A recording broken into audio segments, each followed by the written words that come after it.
오늘 오전에 여러분과 함께 나눌 말씀의 제목은 후대에게 복음이 전달되지 않으면인데요.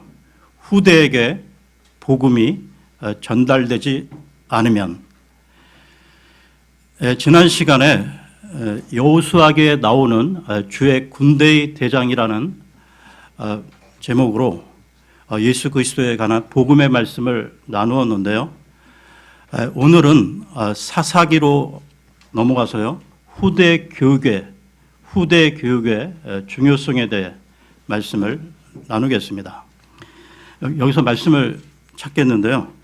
사사기 2장 6절에서 10절을 보겠습니다. 사사기 2장 6절에서 10절입니다.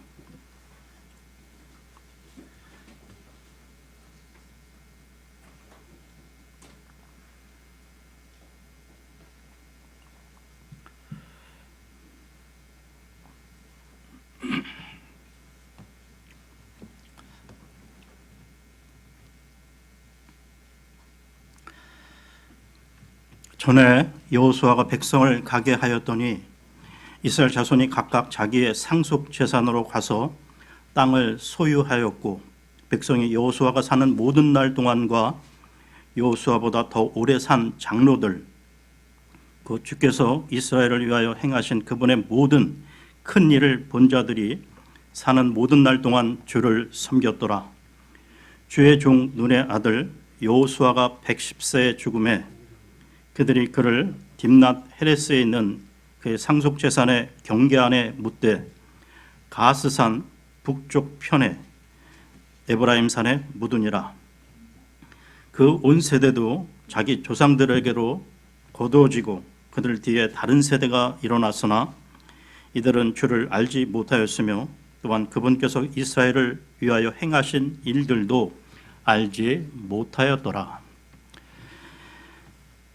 여러분, 그 가나안 정복을 통한 활기찬 분위기가 주를 이루던 여호수아기 다음에 나오는 이 사사기의 내용은 갑자기 암울한 분위기로 바뀌게 되는데요. 가나안 정복 기간에 그 신앙적 열심을 잃은 이스라엘 백성들은 하나님이 명하신 길에서 점점 더 멀어지게 됩니다. 그러니까 그 현실에 안주하면서 가나안 거민들을 진멸하라는 여호수아를 통한 하나님의 명령을 잊어버린 채 그 이스라엘 백성들은 이교도들 가운데 정착해 살기 시작했던 것이죠. 그 이교도들은 어느 정도로 죄악 가운데 있었냐 하면 자신의 아이를 제물로 바치는 등 온갖 우상 숭배와 사악한 풍습을 행하던 사람들이었습니다. 불과 한 세대가 지난 후 이스라엘 백성들은 하나님의 그 백성이라는 민족의 정체성을 잃어버렸으며 그들의 선조가 하나님과의 그 언약을 준수하겠노라고 굳게 다짐했던 맹세조차 시간의 흐름에 따라 잊혀져 갔던 것입니다. 여러분, 그 사사기는 여호수아의 죽음으로부터 사무엘 제사장의 출현까지 이스라엘 민족의 역사가 기록된 책인데요. 그러니까 이스라엘 백성이 그 가나안에 정착한 이후 사울이 이스라엘의 초대 왕이 되기까지 약 350년간의 역사가 기록된 책이 이 사사기입니다. 사사기라고 할 때 이 사사라는 말은 그 원래 백성들의 그 소송을 재판하는 자라는 뜻을 갖고 있는데요. 판단하는 자 혹은 다스리는 자라는 의미입니다. 그리고 여기에 더해서요, 구원자, 구출자라는 의미도 있고요. 이 사사기에는 총 13명의 사사들이 등장하고 있는데 말입니다. 그런데 그 인물들이 등장하는 전후 이 과정에 있어 동일한 패턴이 반복된다는 것이죠.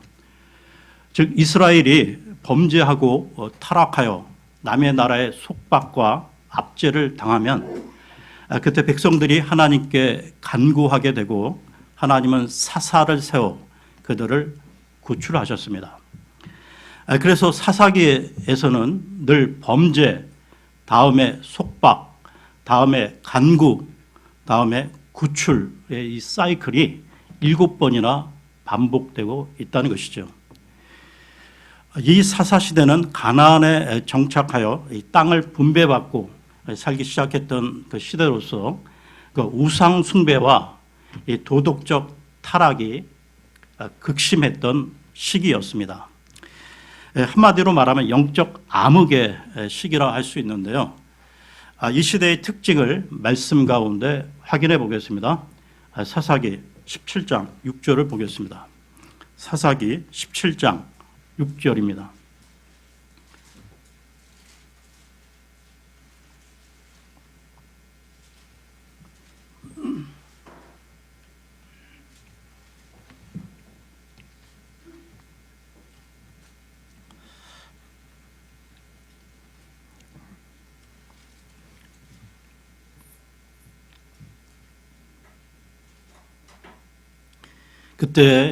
그때에는 이스라엘에 왕이 없었으므로 사람마다 자기 눈에 옳은 것을 행하였더라. 이 말씀이 그 사사기 맨 끝에 또 나오는데요.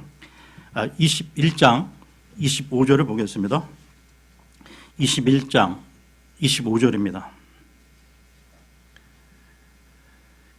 그때에는 이스라엘에 왕이 없었으므로 사람마다 자기 눈에 옳은 것을 행하였더라.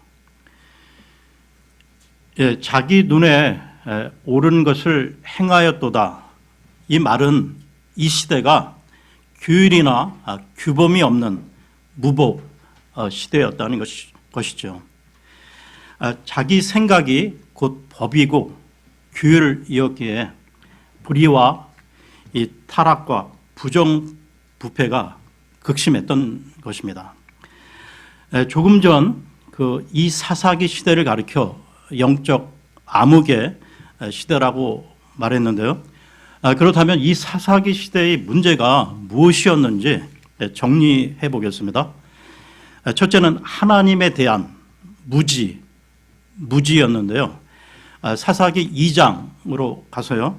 2장 10절을 다시 보겠습니다. 사사기 2장 10절입니다.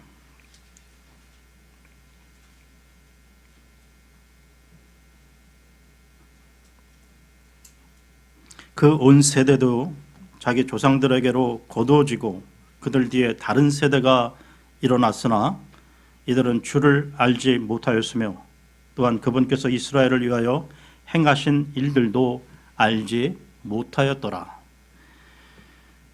이것이 이 사사기 시대의 그 근원적인 문제였는데요. 여러분, 하나님에 대한 무지는 모든 문제의 시작인 것입니다. 인간은 자신의 창조주이신 하나님을 섬겨야만 하는데 하나님을 떠나거나 멀리하게 되면 그 빈자리에 다른 것을 섬기게 된다는 것이죠. 하나님을 떠난 그 결과로 나타난 것이 우상 숭배와 배교였습니다. 그렇다면 그 당시 이스라엘 백성이 어떤 우상신들을 섬겼는지 보겠는데요. 사사기 10장 6절을 보겠습니다. 10장 6절입니다.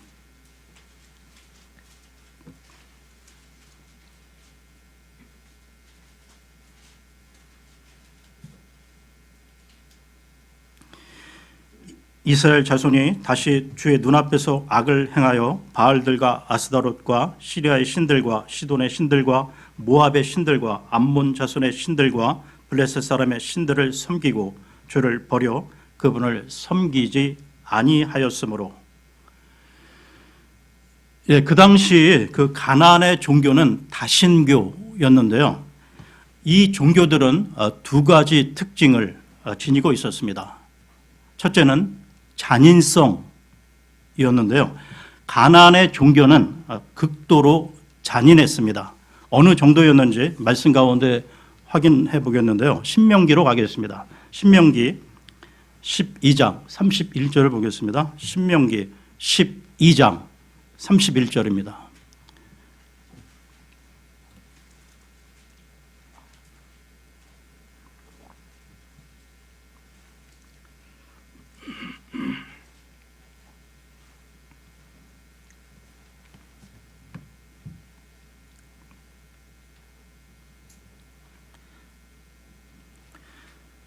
너는 주 내 하나님께 그와 같이 행하지 말라. 그들은 주께서 미워하시는 일, 곧 그분께 가증한 모든 것을 자기 신들에게 행하되 심지어 자기 아들, 딸들을 불에 태워 자기 신들에게 드렸느니라.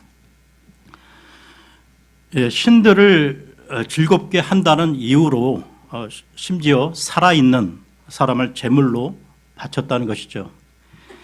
종교라는 이름으로 생명의 고귀함이나 가족적인 연대마저도 파괴했던 것입니다. 거짓된 종교라는 것이 얼마나 반인륜적, 반도덕적, 반사회적일 수 있는가를 보여주는 것이죠. 다음으로 이 가나안 종교의 두 번째 특징은 음란성입니다. 그 당시 가나안 땅의 그 신들은 남성신과 그 여성신이 있었는데요. 성경에 등장하는 이 바알은 남성신이고 아세라, 아스타롯은 여성신입니다. 그러니까 가나안의 종교들은 이 자연의 다산, 생산 능력은 남성신과 여성신과의 그 관계에서 이루어진다고 믿었기 때문에 이들은 종교라는 이름으로 공공연하게 간음을 했고요. 신을 즐겁게 한다는 미명하에 남자 제사장과 여 사제들이 성적 제사 의식을 행했던 것입니다. 하나님에 대한 이 무지와 우상 숭배와 더불어서요, 이 사사기 시대의 그 세 번째 문제는 불법과 부도덕이었습니다.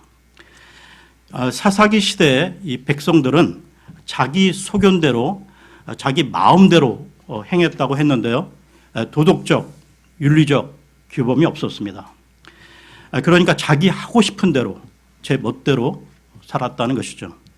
그러니까 음모와 살인, 성적 타락이 극에 달했던 것입니다.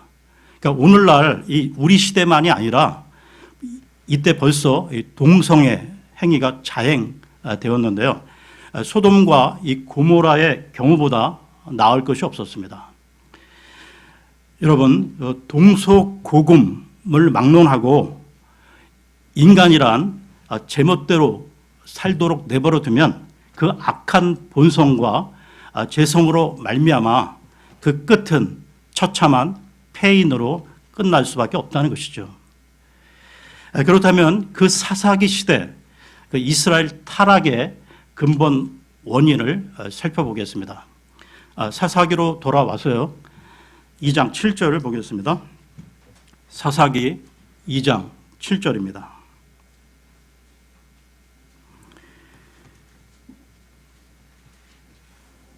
백성이 여호수아가 사는 모든 날 동안과 여호수아보다 더 오래 산 장로들, 그 주께서 이스라엘을 위하여 행하신 그분의 모든 큰 일을 본 자들이 사는 모든 날 동안 주를 섬겼더라. 지금 이 구절을 한마디로 말하면 여호수아와 그 시대 사람들이 죽은 다음에는 하나님을 섬기지 않았다는 것입니다. 다시 말하면 하나님의 법도를 후손들에게 가르치지 않았다는 것이죠. 출애굽 그 40년의 그 여정 동안 수없이 많은 이적과 기사를 통하여 하나님의 구원을 보여주시고 이를 후대에 전하도록 명하셨건만 이스라엘 백성들은 순종치 않았던 것입니다. 너희는 기억하라. 기억하라 하면서요, 하나님의 그 언약을 회상하도록 하셨으나 이를 경시했던 것입니다. 특히 그 신명기에서는 하나님의 말씀을 어떻게 가르칠 것인가를 구체적으로 말씀하셨는데요. 신명기로 가서 신명기 6장 4절에서 9절까지 보겠습니다. 신명기 6장 4절에서 9절입니다.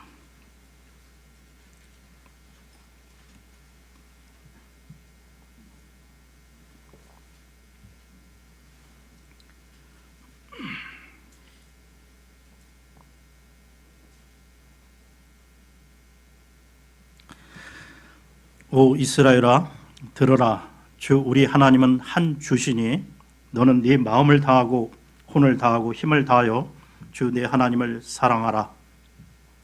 이날 내가 네게 명령하는 이 말씀들을 네 마음속에 두고 너는 그것들을 네 자녀들에게 부지런히 가르치며 네가 네 집에 앉을 때든지 길을 걸을 때든지 누울 때든지 일어날 때든지 그것들을 말할 것이며 너는 또 그것들을 네 손에 메어 표적으로 삼고 네 눈 사이에 두어 이마에 표로 삼으며 또 내 집의 기둥과 내 문에 기록할지니라. 그러나 하나님의 이 명령들을 수행하지 않았던 것입니다. 하나님에 대한 무지는 개인과 집단, 더 나아가 전 백성들의 삶에 결정적인 영향을 주게 되는데요. 사사기로 돌아와 2장 11절에서 13절을 보겠습니다. 사사기 2장 11절에서 13절입니다.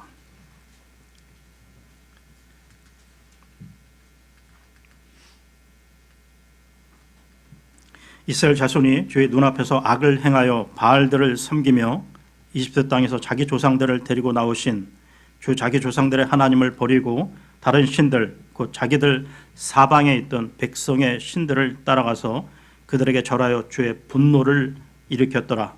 그들이 주를 버리고 바알과 아스다롯을 섬기니라. 그렇다면 여러분, 이 사사기라는 책을 통해서 우리에게 보여주는 것이 무엇일까요?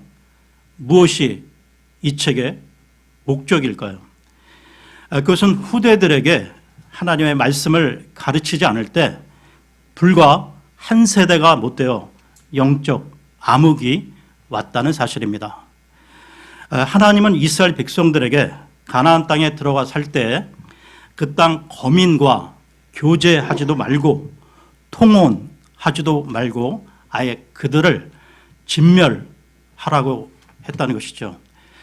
다시 신명기로 가겠습니다. 신명기 20장 16절에서 17절입니다.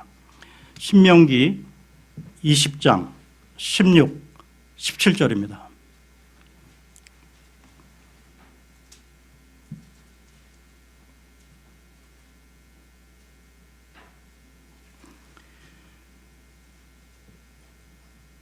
주 네 하나님께서 네게 상속재산으로 주시는 이 백성들의 도시에서는 숨쉬는 것을 하나도 살려두지 말지니라.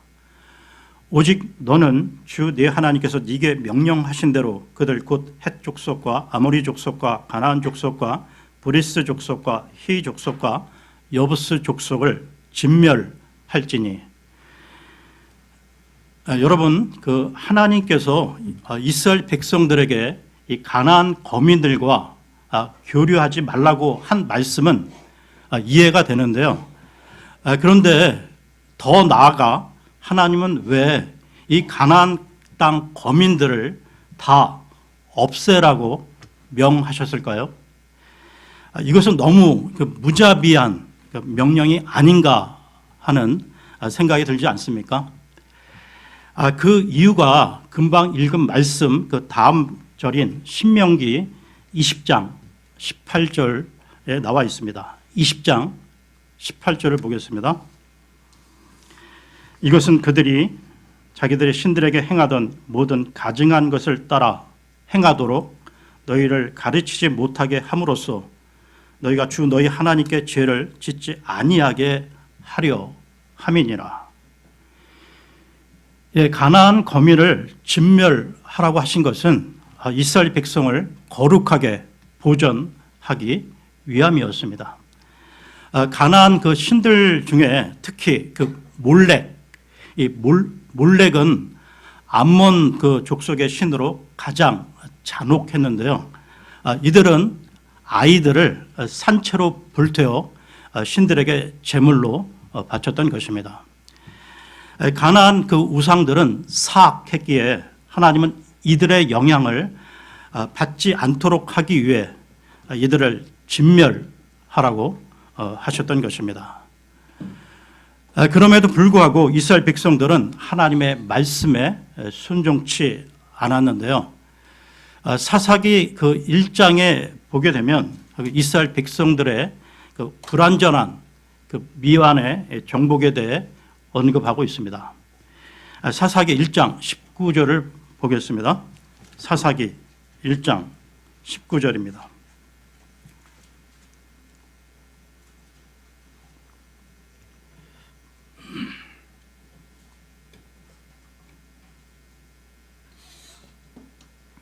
주께서 유다와 함께 하셨으므로 그가 산의 거주민들을 쫓아내었으나 골짜기의 거주민들은 철 병거를 가지고 있었으므로 쫓아내지 못하였더라. 계속해서 그 21절 보시면 베냐민 자손이 예루살렘에 거주하던 여부스 족속을 쫓아내지 아니하매, 계속해서 27절 보십시오. 27절에 므낫세도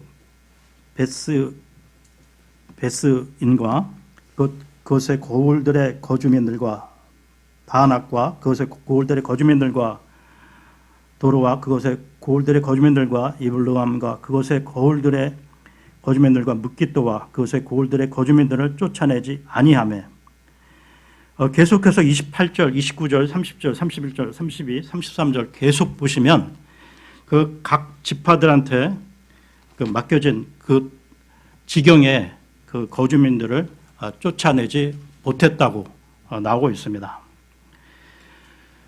그러면 오늘 말씀을 정리하면서 세 가지 사실을 확인할 수 있는데요.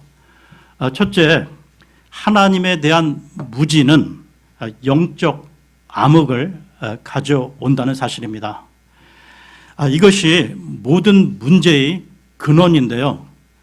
하나님 없는 그 삶은 개인만이 아니라 더 나아가 공동체를 암흑의 시기로 이끌어갑니다. 많은 분들이 아시다시피 이 중세 시대가 그랬는데요. 특히 그 9세기에서 11세기를 거치면서 이 교회가 점차 성경의 이 가르침으로부터 이탈하기 시작했던 것입니다. 그 잔재로 지금도 유럽을 방문해 그 오래된 그 로마 그 카톨릭 성당에 들어가서 그 내부들을 보게 되면 직감적으로 느끼는 것이 그것은 기독교가 아니라 서양적인 불교라는 것을 느끼게 된다는 것이죠. 그러니까 하나님에 대한 이 바른 신앙으로부터의 이탈은 이교적인 혹은 미신적인 전통을 수용하게 되고, 이 우상 숭배는 필연적으로 도덕적, 윤리적 탈선을 동반하게 되어 있다는 것입니다. 이것은 분명한 역사의 교훈인 것이죠. 두 번째로 이 후대를 위한 신앙 교육의 중요성입니다. 다시 사사기로 돌아와서요. 사사기 2장 10절을 보겠습니다. 사사기 2장 10절입니다. 그 온 세대도 자기 조상들에게로 거두어지고 그들 뒤에 다른 세대가 일어났으나 이들은 주를 알지 못하였으며 또한 그분께서 이스라엘을 위하여 행하신 일들도 알지 못하였더라. 여러분, 그 언약의 백성들에게 있어서요, 가장 강조되었던 것은 후대들에게 하나님의 말씀과 규례를 가르치는 것이었습니다. 오늘 이 사사기의 교훈은 신앙 교육이 얼마나 중요한지를 일깨워주고 있는데요. 여러분, 우리가 앞으로 이 세상을 떠난 후 우리의 자녀와 후손들이 하나님 없는 삶을 산다고 한번 가정해 보십시오. 우리 자녀들이 하나님이 누구냐 하며 이 세속의 물결 속에서 살아간다고 가정해 보십시오. 아버지 어머니는 신실하고 충성스러운 신앙인이었는데 그 자녀와 그 손주들은 하나님 없는 삶, 세상의 육신적 삶을 살아간다고 상상해 보십시오. 너무나 끔찍하다는 생각이 들지 않습니까? 여러분, 오늘날 우리들에게 주어진 가장 중요한 임무는 우리 자녀들에게 번듯한 집이나 재산을 물려주는 것이 아니라 그들을 신앙으로 양육하고 그들이 믿음으로 살도록 잘 가르치고 본을 보이는 것입니다. 이 부분, 그 후대에 대한 것은 아무리 강조해도 지나치지 않는데요. 그래서 이 교회의 여러 사역 가운데 특별히 후대를 키우고 준비하는 이 주일학교 사역이 너무나 중요하다는 것입니다. 다음으로 이 사사기의 교훈 중 세 번째는 순종하는 삶을 강조하고 있다는 것이죠. 하나님께 순종한다는 것은 하나님을 신뢰한다는 뜻으로 이 순종이 개인과 공동체의 그 성패를 결정했습니다. 여러분, 이 순종이 얼마나 중요한가를 한 가지 사례를 보겠는데요. 여호수아기로 가겠습니다. 여호수아기 11장 22절을 보겠습니다. 여호수아기 11장 22절입니다.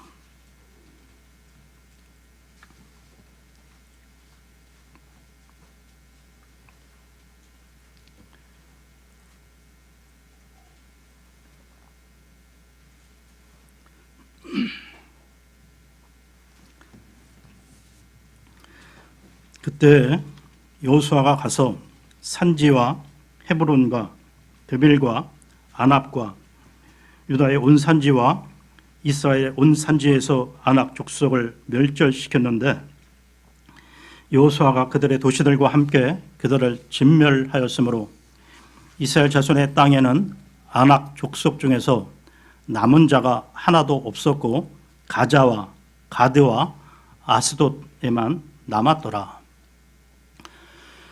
이 부분은 여호수아의 그 정복 전쟁에 대한 요약인데요.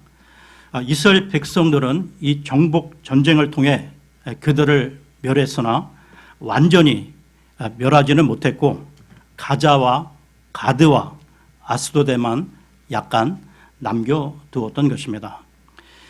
그런데 세월이 지난 후 어떤 결과를 가져왔을까요? 사사기로 돌아와 사사기 16장 1절을 보겠습니다. 사사기 16장 1절입니다.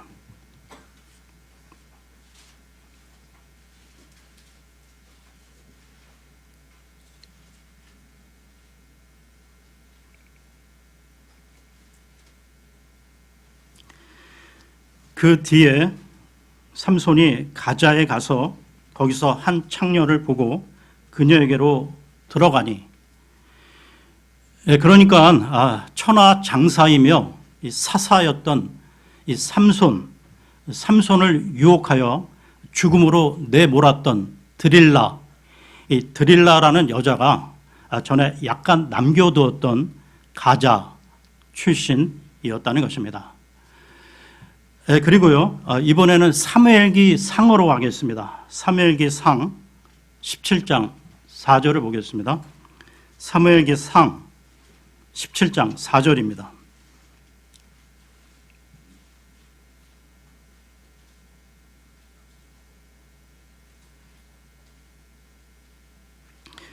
블레셋 사람들의 진영에서 가드 출신의 골리앗이라는 이름의 투사가 나오는데 그의 키는 6큐빗 한 뼘이더라. 예, 가나안 땅을 정복할 때 이 가드에도 약간 남겨두었었는데 약 350년의 그 세월이 지나고 보니 바로 그 땅에서 이 블레셋의 유명한 전사 이 골리앗이 나왔던 것입니다. 여러분, 이 불순종의 씨는 후일 그 이스라엘 백성들을 끊임없이 괴롭혔던 블레셋 군대를 가능하게 했고 골리앗이라는 이 전사가 출현하도록 길을 열어두었던 것이죠. 즉 여러분, 부분적인 순종은 순종이 아니라는 것입니다. 이 부분을 우리에게 적용해서요, 우리가 하나님을 사랑하고 세상도 사랑한다면 그것은 세상을 사랑하는 것이지 하나님을 사랑하는 것이 아닌 것입니다. 그것은 세상을 사랑하기 위해 단지 하나님을 이용하는 것이죠. 완전하신 하나님은 우리에게 온전한 순종을 요구하십니다. 지금 우리가 힘들다고 순종치 않으면 시간이 흘러 결국에는 돌이킬 수 없는 큰 손실로, 큰 후회로 돌아오게 된다는 것을 성경은 우리에게 알려주고 있는 것이죠. 그래서 오늘 말씀의 결론은 우리가 우리 자녀들에게 후회 없는, 부끄러움 없는 영적 자산을 물려주도록 힘써야 한다는 것입니다. 오늘은 여기까지 하겠습니다. 감사합니다.